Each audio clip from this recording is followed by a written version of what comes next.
Merhaba arkadaşlar. Bu videomda daha önce hırdavatların arasında bulduğum şöyle bir trafo vardı. Bu trafonun 12 volt ve 24 volt olmak üzere iki çıkışı var. Bu çıkışlardan ayrı ayrı güç kaynağı elde etmek istedim. Bir tanesini dörtlü köprü diyot ve neredeydi o? Şu alet 7805'i kullanarak 5 volt sabit çıkışlı bir güç kaynağı yapacağım. 24 volt olan kısmına da yine bir köprü diyot modeli olan şu arkadaşla AC'ye çevirdikten sonra şu modülü kullanarak ayarlanabilir voltaj regülatörü yapacağım. Tabii bu sonraki aşama. Şimdilik bu videoda kendi başımıza 7805 4 tane diyot ve neredeydi o? Şurada bir sigortamız var. 1 amperlik bir sigortam var. Şurada da kapasitörüm var bir tane.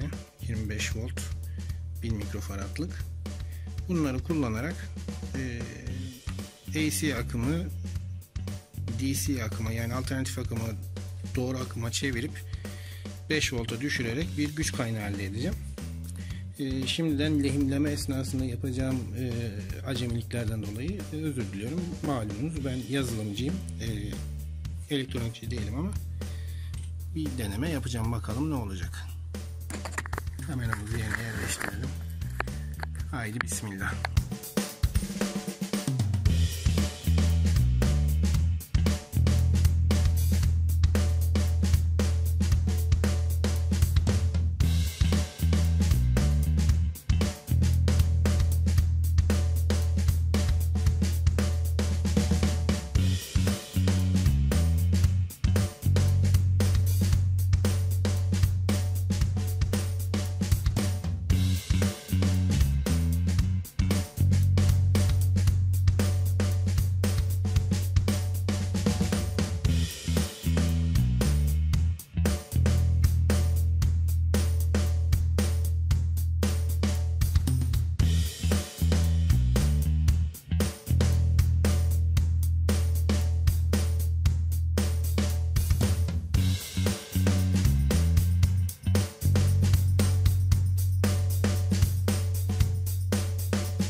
İlk önce voltaj girişini göstermek istiyorum. Gördüğünüz gibi ev elektriği 240 voltlardan nedense. Devreye giren voltajda şu an işte 11-12 volt arasında oynuyor maalesef.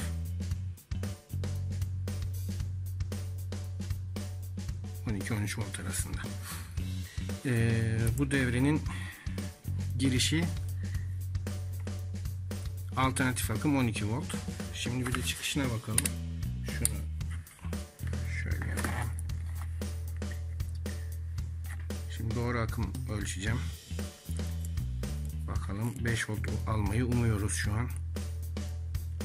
Evet. 5 volt 5.1 volt arasında gördüğünüz gibi hiç sıkıntı olmadan doğru akım almış bulunuyoruz. Gayet güzel çalışan bir devremiz oldu. Hayırlı olsun o zaman.